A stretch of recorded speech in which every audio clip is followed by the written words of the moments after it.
वहाँ पर कोई है। कौन है वहाँ? मार देगा हमें वो। उस कमरे में काला साया है। वो देखो कोई गुजरा। I can feel someone breathing.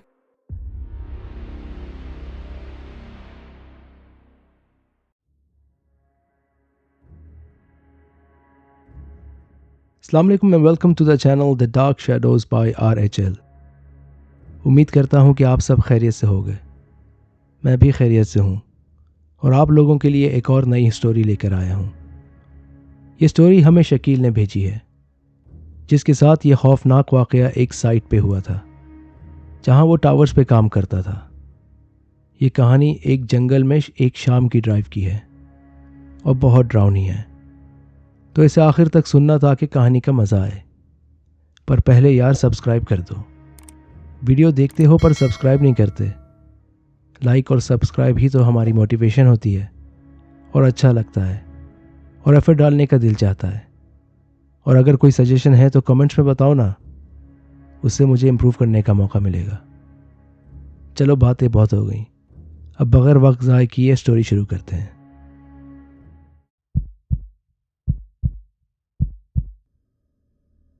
मैं बाय प्रोफेशन एक सिविल इंजीनियर हूँ और मेरा काम अक्सर बहुत दूर दराज के इलाकों में होता है, रूरल एरियाज़ में, टावर्स वगैरह पे, जहाँ मैं कंस्ट्रक्शन वगैरह देखता हूँ। जंगलात से लेकर सहराओं में मैं बहुत जगह काम कर चुका हूँ और एक बार नहीं कई बार मेरे साथ बहुत पुरअसरार वाक़यात हुए हैं या मैंने विटनेस किए हैं और लोगों के साथ। और ये वाक़या जो मैं आपको बता रहा हूँ, इसकी वजह से मैं काफ़ी परेशान हुआ था। मेरी पोस्टिंग वेस्टर्न ऑस्ट्रेलिया के एक बहुत कम आबाद सुनसान इलाके में हुई थी, जहाँ मैं टावर्स पे काम कर रहा था। हमारी पूरी टीम थी जिसको मैं लीड करता था और कोशिश यही होती थी कि काम अर्ली मॉर्निंग स्टार्ट करें और रोशनी रोशनी में ख़त्म कर लें। पर अक्सर लेट हो ही जाते थे क्योंकि प्रोजेक्ट को टाइम पे डिलीवर करना होता था। कंपनी ने हमें साइट से 40 किलोमीटर दूर एक मोटेल दी थी, तो रोज़ ही का आना जाना था और मोटेल के लिए जो रास्ता था वो जंगलात से होते हुए गुजरता था और उस 40 किलोमीटर पे कोई आबादी नहीं थी, सिर्फ जंगल ही जंगल। मैं साइट पे अक्सर ही बिजी रहता था और जब सब काम करके चले जाते थे तो थोड़ी देर साइट ऑफिस पे बैठकर अपना काम सुकून से करता था और लेट मोटेल जाता था। अगर मैं साइट के बारे में बताऊं तो यहाँ 7 पोर्टेबल केबिन्स थे जिन्हें हम ऑफिस के तौर पर इस्तेमाल करते थे। उसी में लंच रूम भी था और इसी तरह टॉयलेट्स भी थे। साइट के चारों तरफ बड़े दरख्त थे और वक्फे वक्फे से कुछ रास्ते हमने बनाए हुए थे साइट पे काम करने के लिए। अब एक रोज़ हस्बे मामूल मैं साइट पे बहुत बिजी था, तो जब सब ने काम ख़त्म कर लिया और चले गए तो मैं वहीं साइट ऑफिस पे बैठकर काम करने लगा कि ख़त्म करके ही घर जाऊंगा। अब मैं काम में इतना मसरूफ़ था कि कब मगरिब का वक्त हो गया पता ही नहीं चला, तो मैंने वहीं पे मगरिब की नमाज़ पढ़ी और पैकअप करने लगा। मेरी आदत थी कि मैं वापस जाने से पहले कॉफ़ी मशीन से कॉफ़ी बनाता था और साथ लेकर जाता था कि 40 किलोमीटर का रास्ता है तो कॉफ़ी पी लूँगा।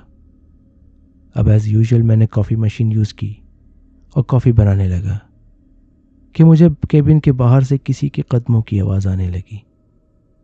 जंगल था और रात होने ही वाली थी, तो मैं विंडो की तरफ गया और चेक करने लगा कि बाहर कौन चल रहा है, पर मुझे कोई नज़र नहीं आया। बताता चलूं कि जानवर भी वहाँ होते थे तो उनका भी ख़तरा था, तो हमें यही इंस्ट्रक्शन दी गई थी कि कभी भी कोई इनकाउंटर हो तो केबिन में ही रहना और फॉरेस्ट रेंजर्स को कॉल करना, और जब तक वो क्लियर ना करें बाहर मत आना। अब मैं यही सोचने लगा कि कोई जानवर ना हो वरना मेरी पूरी रात काली हो सकती है। जहन में ये भी था कि किसी तरह गाड़ी तक पहुंच जाता हूं और किसी को पता भी नहीं चलेगा ताकि रात भर ना रुकना पड़े। मैंने अपना बैग पकड़ा और आहिस्ता से इधर उधर देखने लगा, पर मुझे कोई नज़र नहीं आया, तो मैंने साइट ऑफिस को लॉक कर दिया और सबसे ज़्यादा टेंशन जनरेटर ऑफ करने की थी, जो थोड़ा कोने पे था। मैं साइट ऑफिस को लॉक करके तेज़ कदमों के साथ गाड़ी की तरफ जाने लगा, ताकि गाड़ी में बैठकर जनरेटर के पास पहुंच जाऊं और फिर उसे ऑफ करूंगा। अब मैं जैसे गाड़ी की तरफ जाने लगा तो मेरे कदमों की आवाज़ के साथ मुझे किसी और के कदमों की आवाज़ आई। मैं रुका और चारों तरफ देखने लगा तो कोई नहीं था। मैं फिर चला तो फिर कदमों के साथ किसी और के कदमों की आवाज़ आई। मैं फिर रुका और अब खड़ा रहा, पर इतना कॉन्शियस हो गया था कि कोई भी अजीब चीज़ हुई या कोई जानवर नज़र आया तो फौरन गाड़ी की तरफ भागूंगा। पर कुछ नहीं हुआ और एकदम सन्नाटा रहा।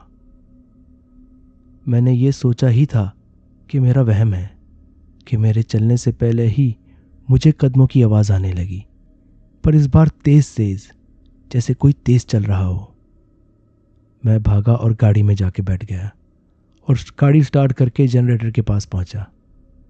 मैंने गाड़ी जनरेटर के बिल्कुल करीब रोकी और इधर उधर देखकर उतरा और जनरेटर ऑफ करके गाड़ी में बैठकर साइड से निकल गया।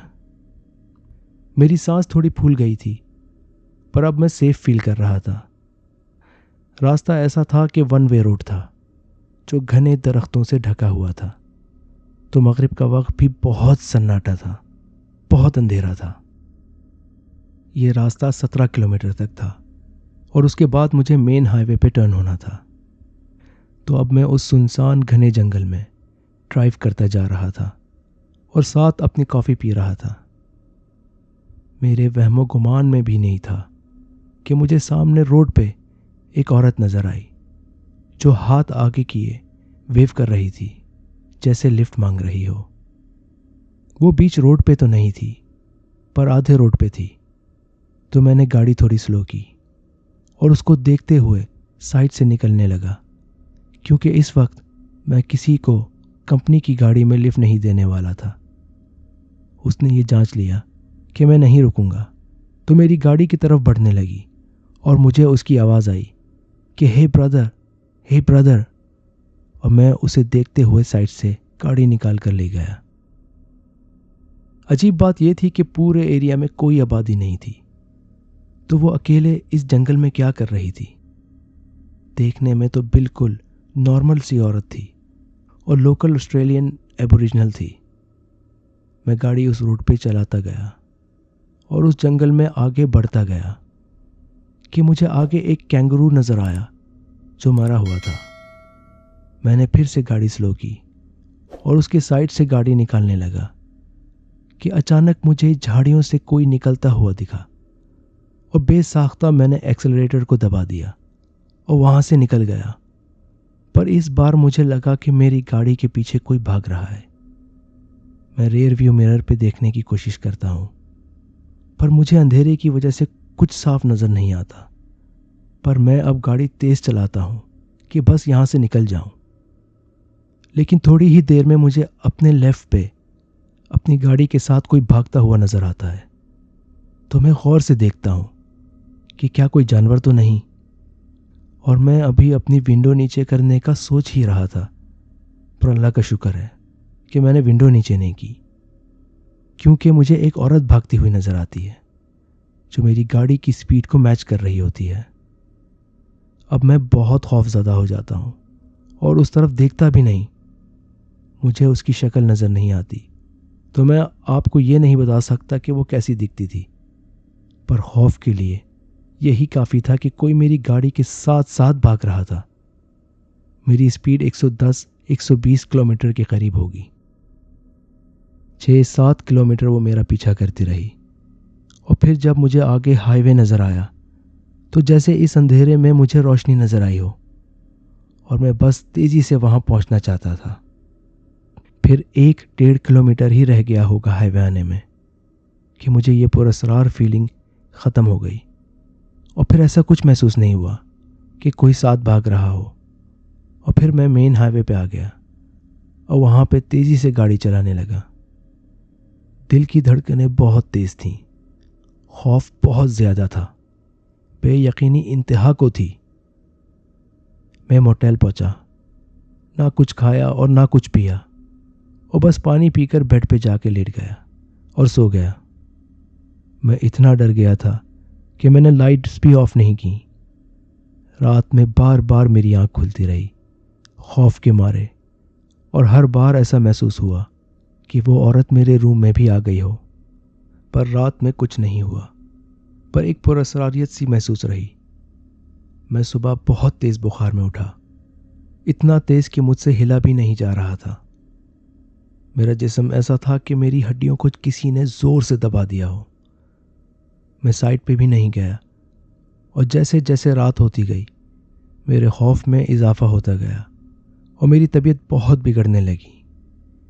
मैंने साइट सुपरवाइज़र को अपनी कंडीशन बताई, तो वो आया और मुझे फ्लाई करके शहर में हॉस्पिटल ले जाना पड़ा। हॉस्पिटल में भी मेरा बुखार नहीं उतर रहा था। तो जब मेरी फैमिली आई तो मैंने उन्हें बताया कि साइट पे क्या हुआ था। मेरी वाइफ ने मेरे एक फ्रेंड को बताया। तो मैं एक मुफ्ती साहब से जुड़ा हुआ था शहर में, जहाँ मैं कुरान की क्लासेस भी लेता था। तो मेरा दोस्त उनको लेकर आया हॉस्पिटल। उन्होंने दम किया तो शाम तक मेरा बुखार उतर गया था।